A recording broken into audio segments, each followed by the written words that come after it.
What up, though?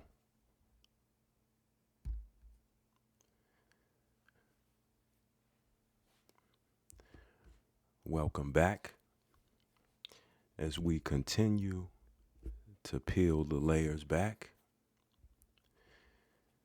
List of Native American women of the United States. Facts for kids. So, this is what your children would be learning. And this is what your children is learning right now if they listening. This page lists amazing and important Native American women from the United States. Now, it's important that when you read something, again, we always go for, we include, I shouldn't say we go for, but we include regular schmegula degula articles that anyone can access because therein lies the propaganda. The thing is a lot of times the people who write the articles, they ain't lying. It's just that you not reading the words that they writing or that they're typing. For an example, this page lists amazing and important Native American women from the United States. Native American women from the United States. The United States is a corporation that is occupying the American soil, okay? Native American is not the same as American Indian, although the propaganda would have you believe that they are synonymous, and they have become synonymous, even though it's been documented that Native Americans prefer to be called Native American or Indigenous American, which is two different things, but they don't quite like to be called American Indians. And as I've mentioned before, it's a good reason for that because they not the American Indians. Now, are they their own group? Yes, they do exist. And they do have ties to this soil. They were promised things. They did make agreements with not only the Anglo-Saxon or the people who you term white people, and by no means am I saying that all of them are specifically just Anglo-Saxon. No, I just call them Anglo-Saxon just like I call the people who they term as Mexicans, I call them Romans. Because they not more than not, they more times than not, they always put those Romans in the forefront when they're speaking of people who are from that place that we term as Mexico, which is just the Americas. See, the people from that soil portion, like we all, look different. But the people from that soil portion, they do look like us. They do. Their hair is like our hair. So when they say Native American women, they are talking about a specific type of woman. They are talking about the people who were considered Chinos, Anglo-Saxons, Siberians, women from the United States Corporation, the United States Company that is occupying America. Being Native American often means having family ties to American Indian or Alaska Native groups. Many Native American people are part of a federally recognized tribe or an Alaskan village, okay? And understand at one point Alaska was considered Russia, I guess. You have to look that up and get the specifics on that. But many Native American people are part of a federally recognized tribe. And today you have many of our people trying to become part of a federally recognized tribe, and they want to get their membership card. Now, why would you need a membership card to be a part of a family or your family? I've said it before. When have you ever needed an ID to get in Thanksgiving dinner? Let's shake it. This is from kids.kitty.co. List of Native American women of the United States. Carrie Underwood. Y'all know the Carrie Underwood. Maybe y'all do. She's a country singer. I'm sure she's a fine individual. A Muskogee Creek Nation enrolled tribal member and singer. Enrolled tribal member and singer. Again, a tribe has been considered synonymous with family. I really don't care for either of those words currently, because you got your peoples, I got my peoples. Our peoples is Americans, the only Americans it ever was, is, and will be. The people who have always been considered the American Indians. But more specifically, whoever your people told you you was, and whoever they said they is. That's up to you to find out. Forget all these blanket terms. Carrie Underwood, a Muskogee Creek Nation enrolled tribal member and singer. Think about that next time you try to enroll into a tribe. This is Wikipedia, the free encyclopedia that allows people to go in and edit. So you take that for what it's worth. We just gonna use this to get familiar with the person. Carrie Marie Underwood. And of course, we gonna cross-reference and make sure we got the right individual. Carrie Marie Underwood, born March 10th, 1983, born March 10th, 1983. And under it, it says, as you can see, Carrie Marie Underwood, March 10th, 1983, Muskogee, Oklahoma. You know, Oklahoma, one of the destinations of the people who went on the Trail of Tears, which all of our people did not go on this romanticized Trail of Tears, being kicked out of wherever they was. You know how I know? Because I know where my people was during that time. And guess what they was doing? Whatever they wanted to be doing. Okay. Carrie Marie Underwood was born on March 10th, 1983 in Muskogee, Oklahoma, to Carol Shatswell and Steve Underwood. She has two older sisters, Shanna and Stephanie, and was raised on her parents' farm in the nearby rural town of Chakotah. And it's very interesting when you see her parents' farm, because this is usually what happened. You're always hearing about these people, the Anglo-Saxons, having, or in this case, the enrolled member of the Muskogee, having farms. Can you say Homestead Act? And I'm not doxing Carrie Underwood or anything. This is readily available information. I'm not saying anything that wasn't out there already. I would never just make up something about this woman and put it up on the screen.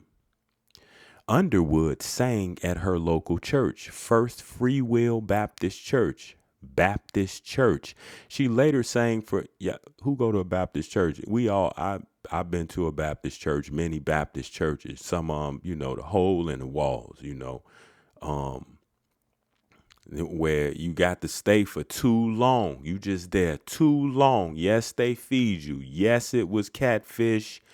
Yes, it was cabbage. Yes, it was greens, macaroni and cheese, but you had to stay for too long. And mind you, I know you see Baptist church right here, and most of the Baptists, all that Baptist stuff came from Anglo-Saxons. But what goes on in them churches in our neighborhoods? See, the Americans, the American Indians, we started something totally different going on in them churches, okay? You know what we did? Our people, they injected soul in them places. She later sang for local events in Chakotah, including Old Settlers Day and the Lions Club. See? Let that sink in. Old Settlers Day. Settlers, pilgrims. Can you say Homestead Act? Say it again.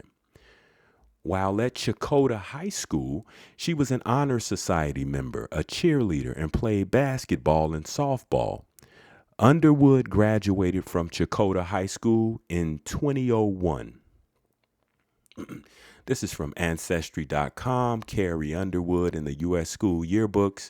Carrie Underwood, estimate age in this particular document is 16, birth year 1985. We just read she was born March 10th, 1983. Is that what we just read? Yep, March 10th, 1983.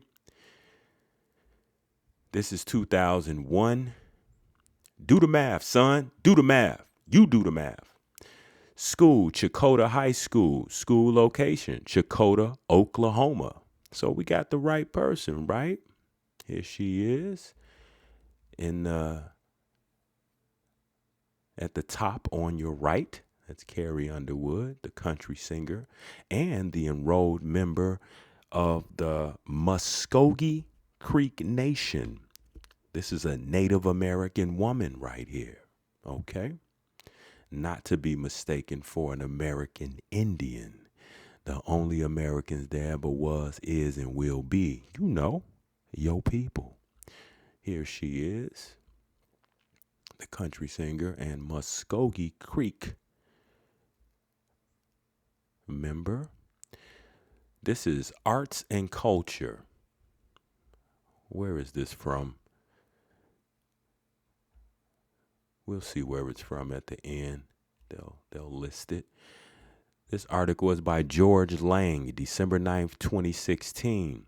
Ancestors of Muskogee Creek freedmen seek reinstatement. And see, Muskogee Creek, you know, the tribe that Carrie Underwood is enrolled in. And it says freedmen. They have to tack that freedmen on there. What do you think that freedmen insinuates? Yeah, you right. That they was black, that they was blacks, the blacks. Ain't no such thing as a black human, okay? No such thing as a black human. The Black Panther ain't even black. Go ahead, look it up. And when you see freedmen, when a lot of people see freedmen, first thing come to their mind is slave. That's it. Just like when you think of your ancestors, or some people think of their ancestors and they think back to the 1800s, 1700s, they immediately think slave. They don't even think about their ancestor had a name. Look at the word freedman on the screen. Freedman.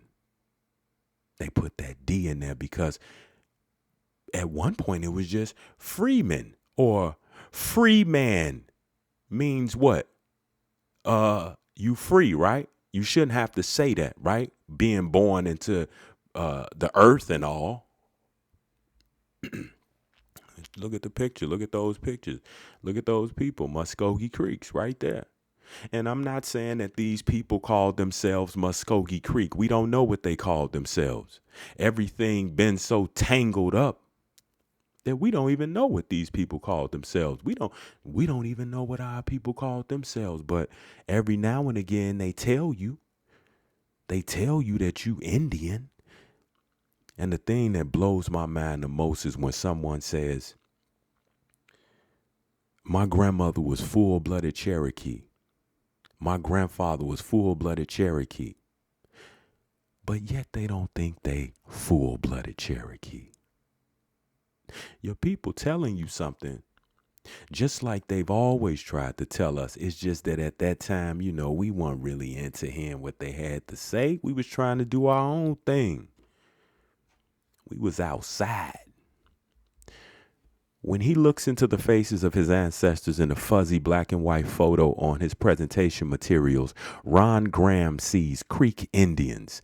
But despite treaties passed 150 years ago, Graham is not part of the Muskogee Creek Nation. That's because those treaties, those agreements were made with people who you didn't know and didn't have nothing to do with you, and for damn sure couldn't speak for you or your people. Your people was doing what they was doing 150 years ago. That's not too long ago. Our people was letting the world know what was happening over here. Our people was over here inventing things that everybody on the planet use today.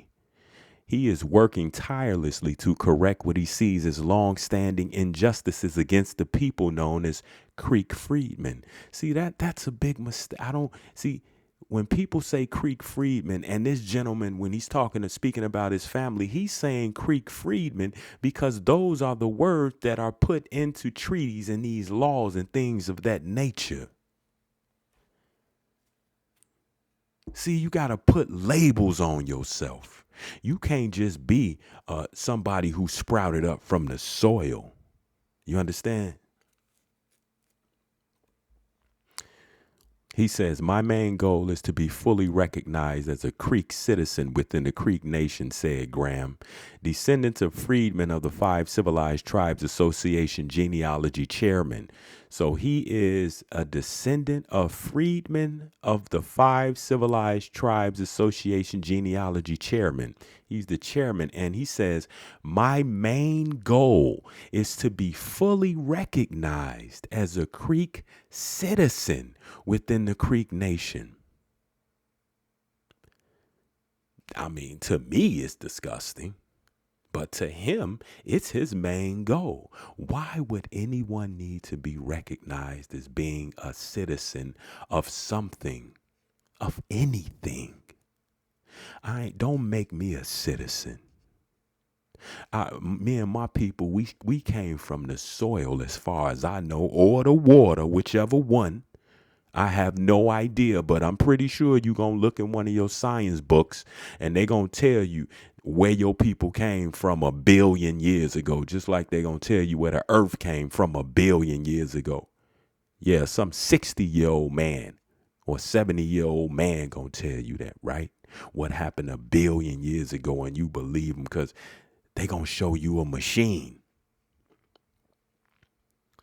that say they right. They're going to look at the rocks and tell you, hey, this rock is 1 billion years old. Smell me? Graham, descendants, he's the descendant of these people, but he needs to be recognized by a business, by a company. We want our treaty rights. Oh, see, and another thing, this has to do with benefits, which I ain't mad at them.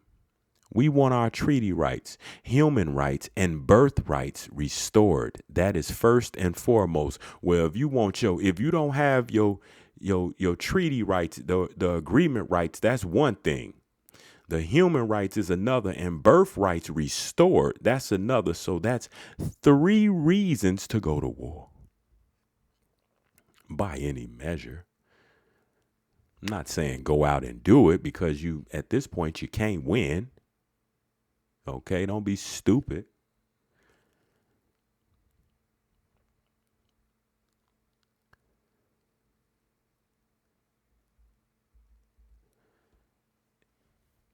I didn't highlight this part, but it was just interesting to me. It say Graham's worked on behalf of freedmen descendants. He's been putting in work, which is commendable. You got to go through the protocol. You got to go through the steps if you want to make something happen. Okay, there are steps to making something happen. And you go through those steps and start with the first step, like Graham did. Graham works on behalf of freedmen. Descendants began in 1983. 1983, the year Carrie Underwood, the enrolled Muskogee Creek Native American, the year she was born, not long after he graduated from high school, Okmulgee High School. So he graduated from high school when she was born, from Okmulgee High School, or I've read that Okmulgee is called Okomoki. Okomoki. Like we used to say, okie dokie. His father, Theodore Blue Graham Blue. How many of y'all know somebody named Blue when y'all was younger? Or your people, or one of your uncles named Blue, was on the Dawes Rolls, the registration system created for the allocation of land to heads of households in the 5 civilized tribes, including the former slaves, here we go with the slave word, and descendants of slaves known as freedmen. So you're a slave or you're a descendant of a slave. How's that for a label? You want to be labeled that? Born in 1902, he received Creek roll number NB671. They gave him a number. NB stood for newborn. For Graham, it stood to reason that he could register as a member of the Muskogee Creek Nation, given his status as the son of a free man or a free man. But in the 1979 constitutional election, the Muskogee Creek Nation excluded the freedmen from participation in tribal benefits. Right? I mean, you got to keep the lie alive. You start letting all these niggas in there. And guess what? The truth is going to come to the surface. So when he visited the Muskogee Creek Nation headquarters, the clerk delivered bad news. The clerk of the headquarters, the tribal headquarters. Or did he visit the office building? She said, well, he's down as a freedman on the rolls, right? Graham said. Then she said he wasn't nothing but a slave. She said he wasn't nothing but a slave. You think that woman said that to him? Man, I can dig it, man. That woman was up front. She said what she said. She meant what she said. She said he wasn't nothing but a slave. Let's move on. Graham only knew his father as a Native American because that is how Blue Graham identified throughout his life. Blue Graham adopted what was the popular term and what the term was that was going to get him what he thought was his. Within the Graham family, there were never any questions about how they fit in with the Muskogee Creek Nation. But after the 1979 vote, it was as if the entire family's history as Creek slaves and then freedmen counted for nothing. So he is accepting that his family were Creek slaves. They worked for the Creek Indians. They worked for a company. And then freedmen counted for nothing. The story of the freedmen in Oklahoma begins with the Trail of Tears, okay, which the U.S., understand the words that are written here. Don't just read something. When you was in school, what you do? Memorized it, right? But you read it over and over and over and over until you had it in your mind. So sometimes you actually understood what you read because you memorized it. However, let's read the words. The story of the freedmen in Oklahoma begins with the Trail of Tears. The story of the freedmen in Oklahoma begins with the Trail of Tears right there. The whole story, the romantic story, begins with the Trail of Tears. When was the Trail of Tears? I'm going to just throw a number out there. 1873, maybe. You got to look that up when the Trail of Tears was. 1873 is when is when the somewhere around that time, 1853, 1873, when that romantic story started. And you do know what our people, the Americans, the only Americans that ever was, is, and will be, was doing during 1873. Doing a lot. Which the U.S. government, they didn't say America, they talking about the company, the corporation. America is the soil. The story of the freedmen in Oklahoma begins with the Trail of Tears, during which the U.S. government, the U.S. company, removed thousands of Native Americans, including members of the Muskogee and Creek tribes. Thousands of Native Americans. They didn't even have to say members of the Muskogee and Creek tribes. They already said it. Native Americans and their slaves. So let me get this. Now, your interpretation of slave, right? You think it's the shackled neck, wrist, ankles, getting whipped, getting kicked, getting called all kinds of names. You think that's what it is when you hear slave. You know what I mean? You hear downtrodden.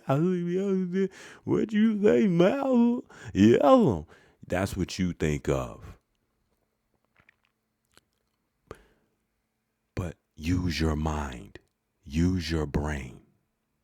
Muskogee Creek tribes and their slaves. So we got Native Americans getting kicked out of somewhere, being treated, but then they got people who neck they standing on that's traveling with them. Your ancestors. If you look at your family members today, they bout it. Ain't nobody disrespecting none of your family members nowhere in this country. It ain't nowhere that our people live that nobody coming in there and just disrespecting people, especially no enrolled members of these particular companies. Creek tribes and their slaves from their tribal homelands in the southeast to what was then known as Indian Territory. The Muskogee Creek Nation then developed,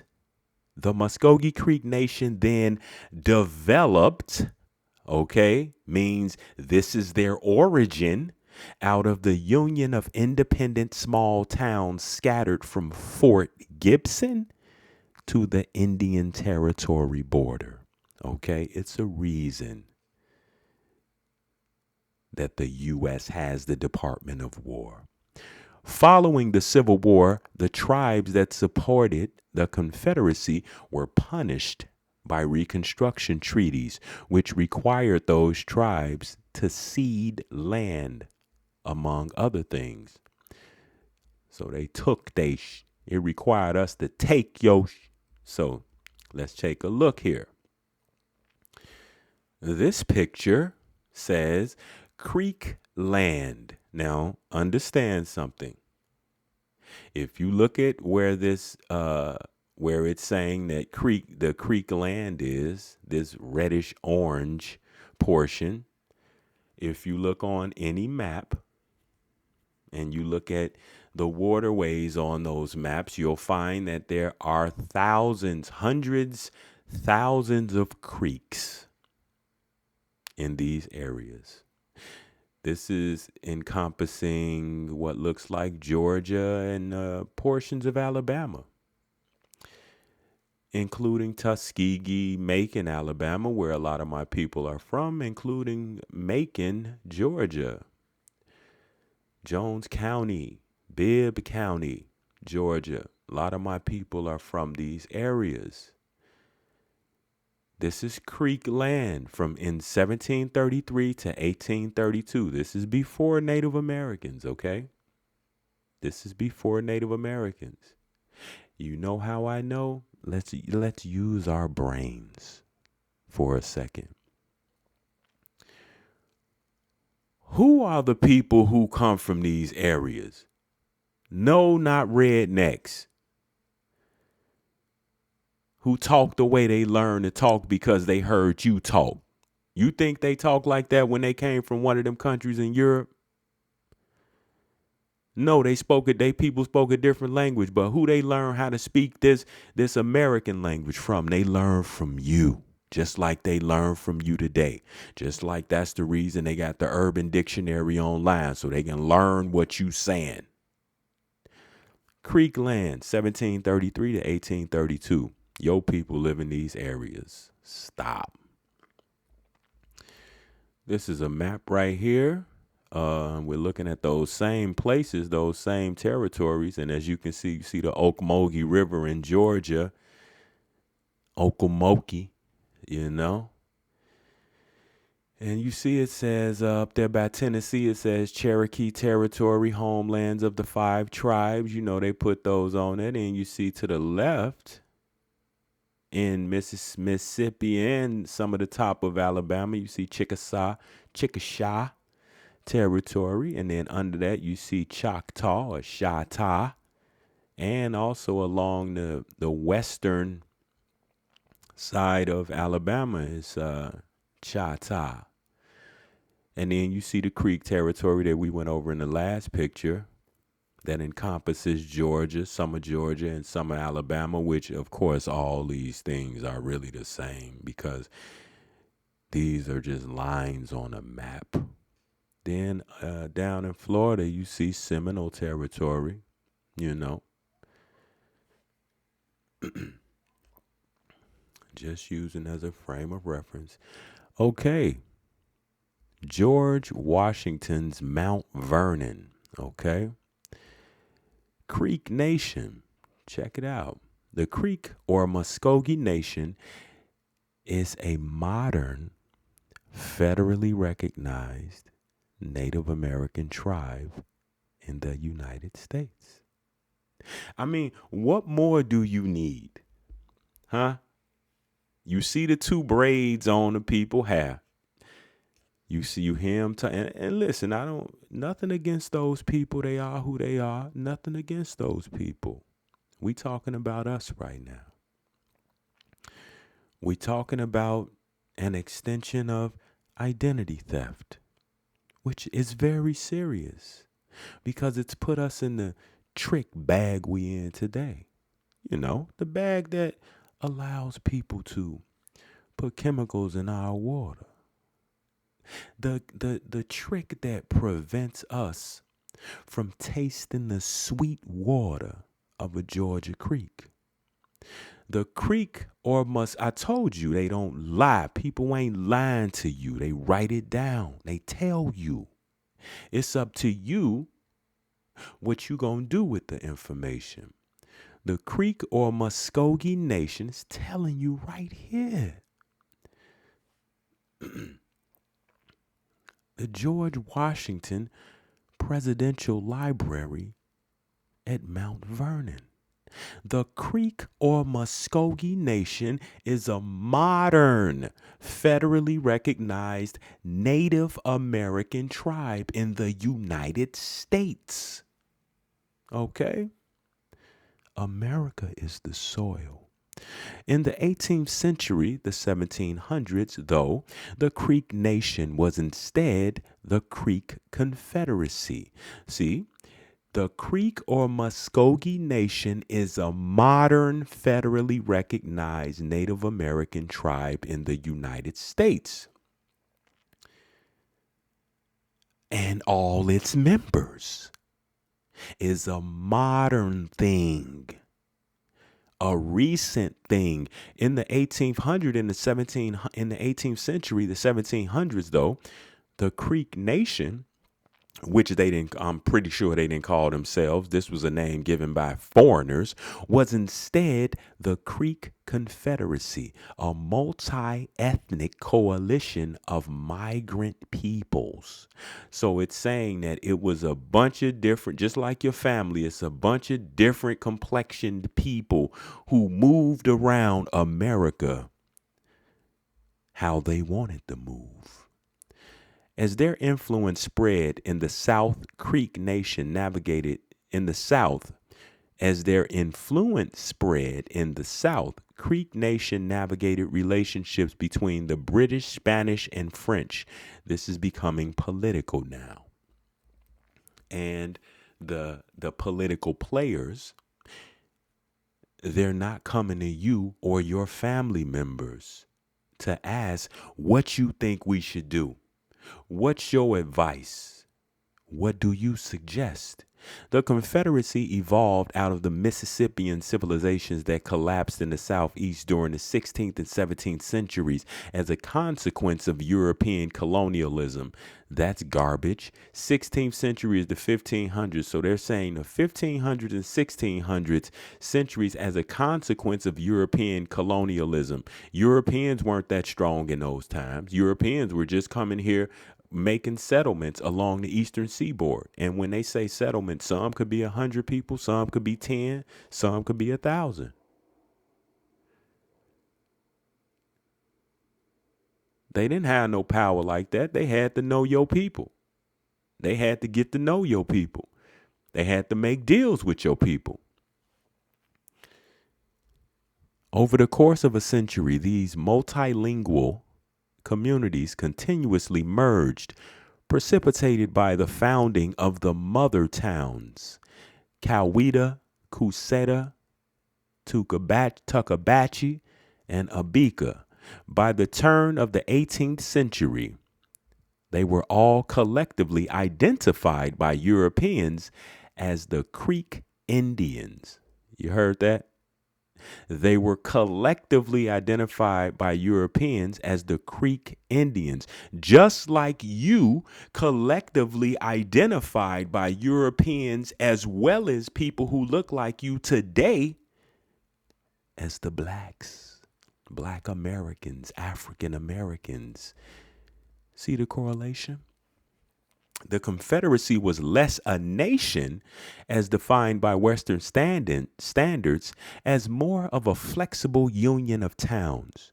The British Superintendent of Indian Affairs, John Stuart, observed as much when he remarked in 1764, "The towns may be considered as so many different republics which form one state, but each of these towns has separate views and interests." In addition, Creek society pivoted around family and clan, agriculture, and a particular cosmology. Along with town and regional identities, the Creeks privileged their family and clan connections like you do today. For instance, and like we have to get back to, there are external forces that are at work that push you away from family and turn you more into being individualistic. Because to be individualistic, it's for survival purposes. And because it's for survival purposes, that means that it's accepted, it's okay. But we must get back to privileging our family connections. For instance, each individual belonged to a clan moiety and resided with their extended relatives in the town and clan clusters, just like you're just like your family members when you look on the census records from the 1900s, from the 1800s, and you see one of the households or one of the numbers in which they were visited by the enumerators. You see your family, you'll see 10 members in that family, and then you look down the line, you got more family members, and then you look on the previous page, there are more family members, and the following page, it's more family members, and then you have extended family members who are staying with your family. Each individual belonged to a clan moiety and resided with their extended relatives in the town and clan clusters. Creek society was also matrilineal.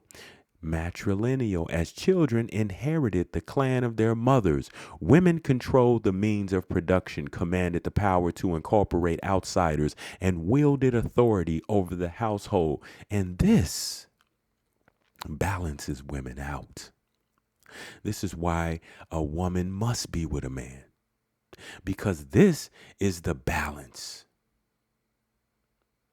But the Anglo-Saxon came and started the head of the household, which you will see on the census records. And when you do the head of the household, now it's kind of there, it's being beat into your head, into your mind, that you are the boss. And not only that, but more specifically, the head of the household was considered the master of everyone else in the house. So the women and all the children were considered his slaves.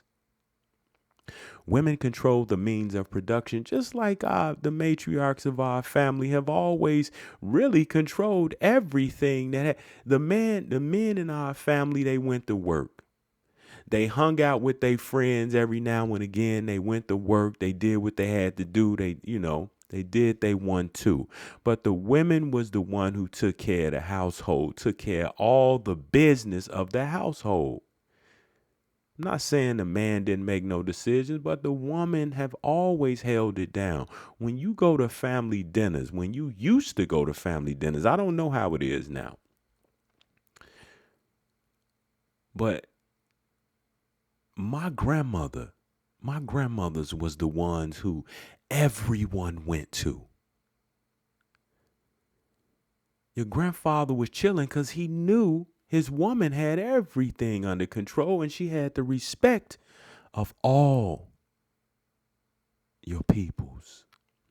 Women controlled the means of production, commanded the power to incorporate outsiders, and wielded authority over the household. Similarly, women and men performed complementary yet distinct tasks. Men hunted fur-bearing animals for food and trade and waged war, while women cultivated agriculture, the most important responsibility in Creek society. Okay, here's another illustration of tribal lands in Alabama in 1830. So we have a bunch of land. So we got three colors. We have green, blue, and whatever color this is. What is it? Reddish brown type color, Indian red. Cherokee. The green represents Cherokee. The blue represents Creek, and the Indian red represents Choctaw, Chata. Okay. This is Alabama, and you see it's a large area that's white. Coincidentally, my people who were heavy in Greene County, Alabama, they're in white.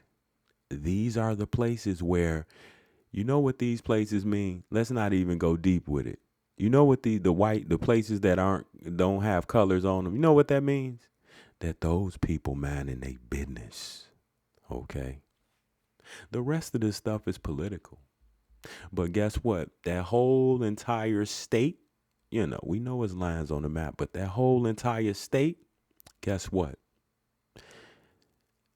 Our people is the people of that place. So here we go.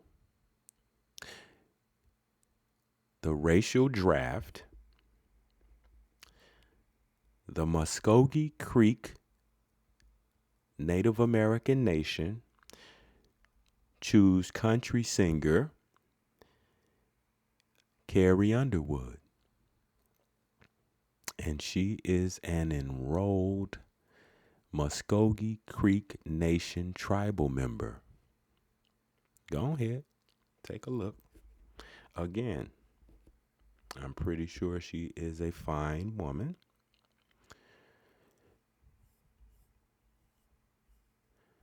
But you think about that next time you filling out your paperwork so that you can become a card-carrying member of the Muskogee Creek Nation.